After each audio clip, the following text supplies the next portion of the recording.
Genesis 30. When Rachel saw that she bore Jacob no children, she envied her sister. She said to Jacob, "Give me children, or I shall die."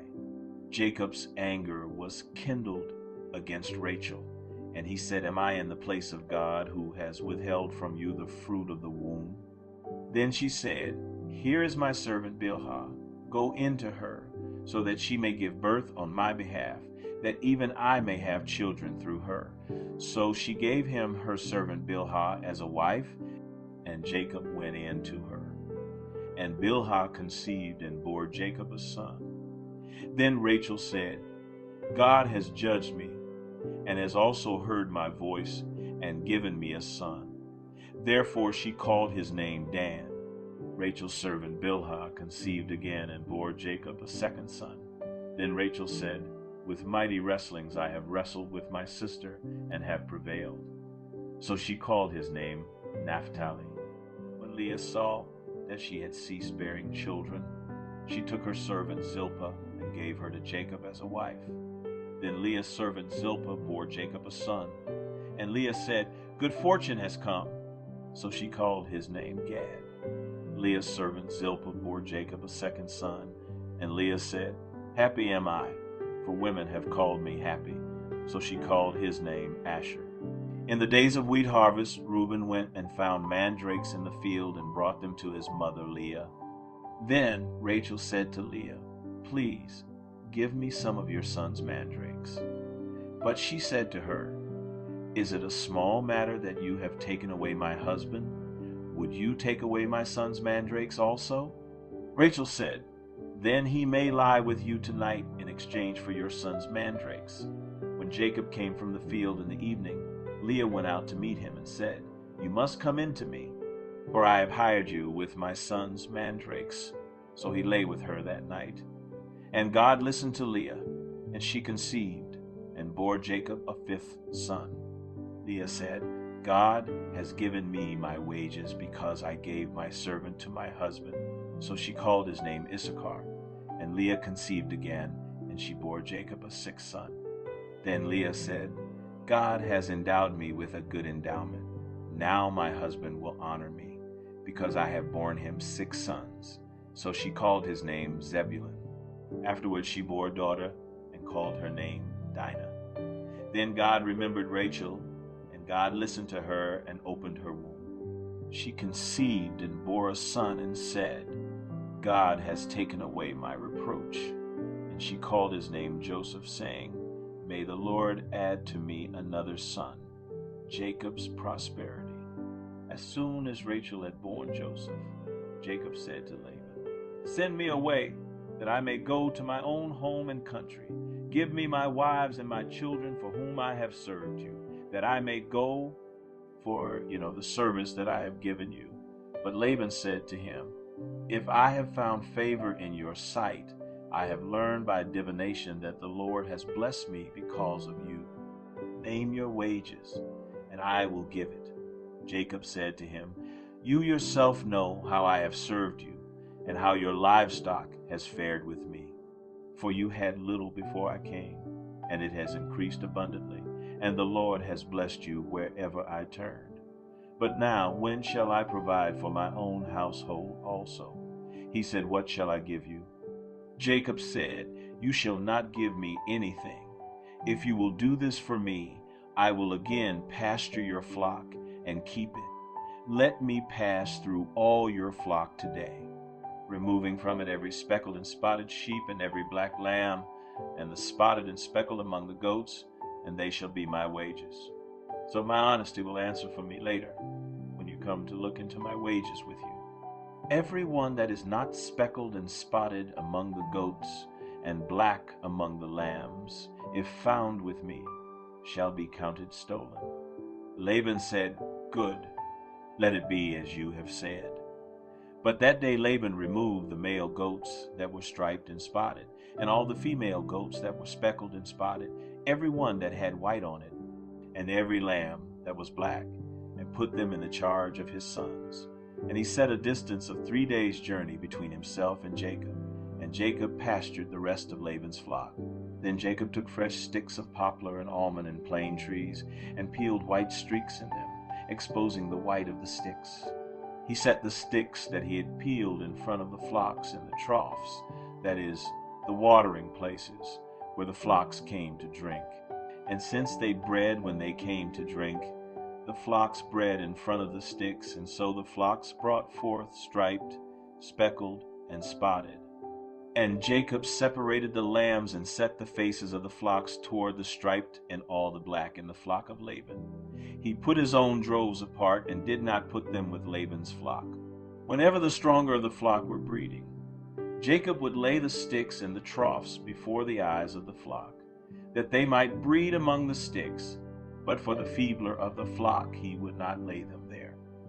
So the feebler would be Laban's, and the stronger Jacob's.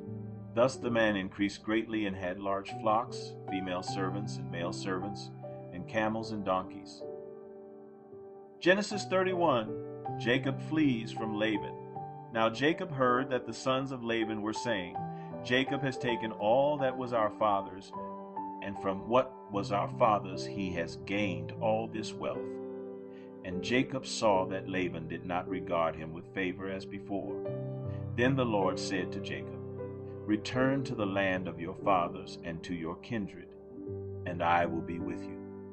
So Jacob sent and called Rachel and Leah into the field where his flock was, and said to them, I see that your father does not regard me with favor as he did before, but the God of my father has been with me. You know that I have served your father with all my strength, yet your father has cheated me and changed my wages 10 times. But God did not permit him to harm me. If he said, The spotted shall be your wages, then all the flock bore spotted. And if he said, The striped shall be your wages, then all the flock bore striped.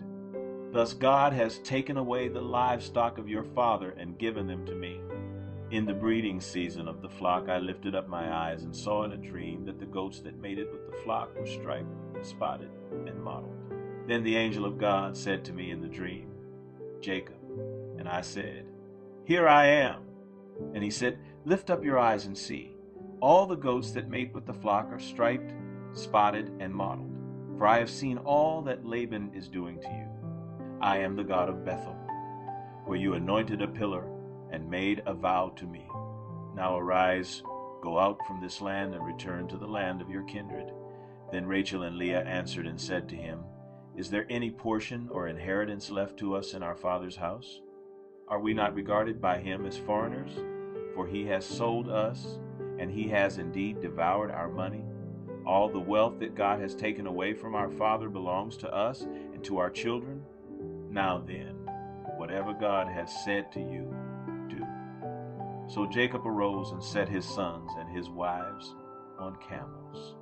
He drove away all his livestock, all his property that he had gained, the livestock in his possession that he had acquired in Paddan Aram, to go to the land of Canaan to his father Isaac. Laban had gone to shear his sheep, and Rachel stole her father's household gods.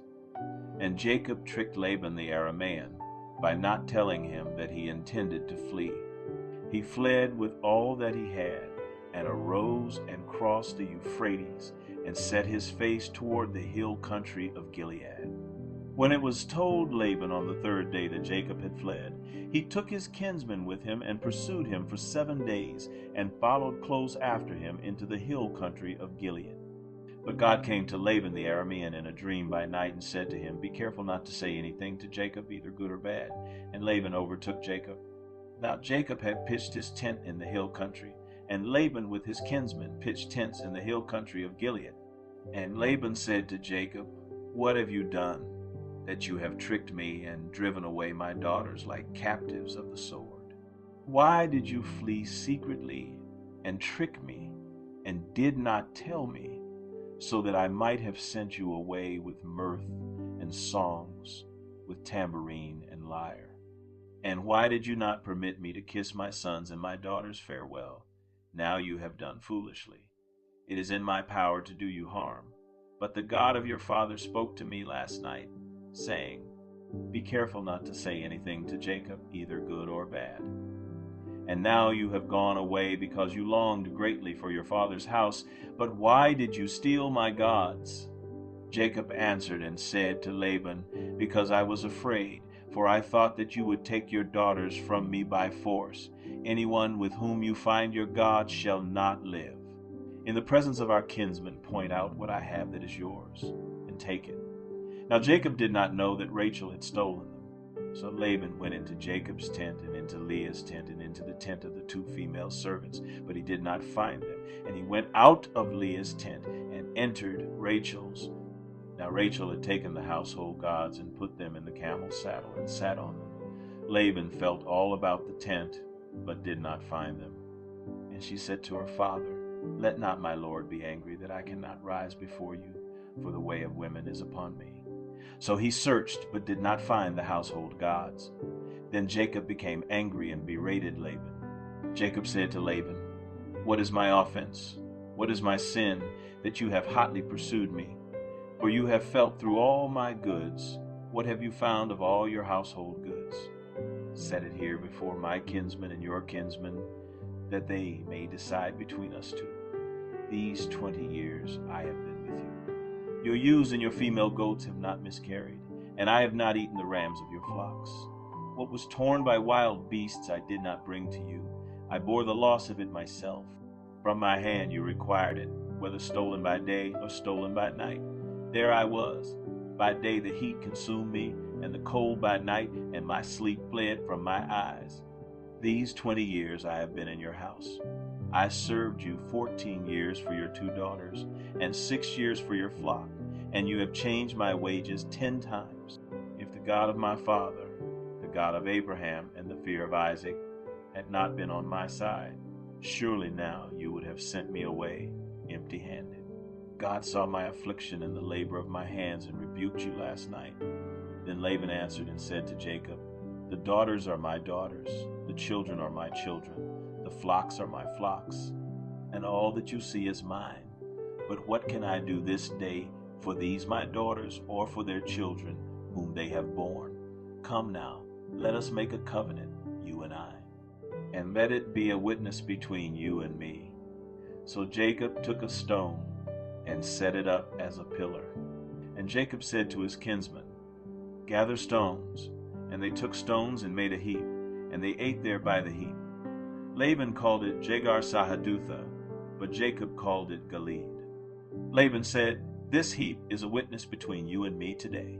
Therefore he named it Gilead and Mizpah, for he said, "The Lord watch between you and me, when we are out of one another's sight. If you oppress my daughters, or if you take wives besides my daughters, although no one is with us, see, God is witness between you and me." Then Laban said to Jacob, "See this heap and the pillar, which I have set between you and me. This heap is a witness, and the pillar is a witness, that I will not pass over this heap to you, and you will not pass over this heap and this pillar to me, to do harm.